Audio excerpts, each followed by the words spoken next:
சறுக்கும் அப்புறம் என்ன செய்யும்? சறுக்கும் உருண்டு.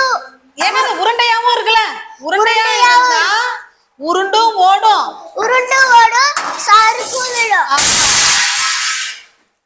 தட்டையான பொருள் சறுக்கும். உருளையாவும் இருக்கும், தட்டையாவும் இருக்கும். அந்த பொருள் உருளையும் செய்யும், சறுக்கும் விடும். சறுக்கும் விடும். வெரி குட், நல்லா கை தட்டுங்க. இப்போ உங்களுக்கு தட்டையான பொருள் சறுக்கும், வளைவான பொருள் உருளும்,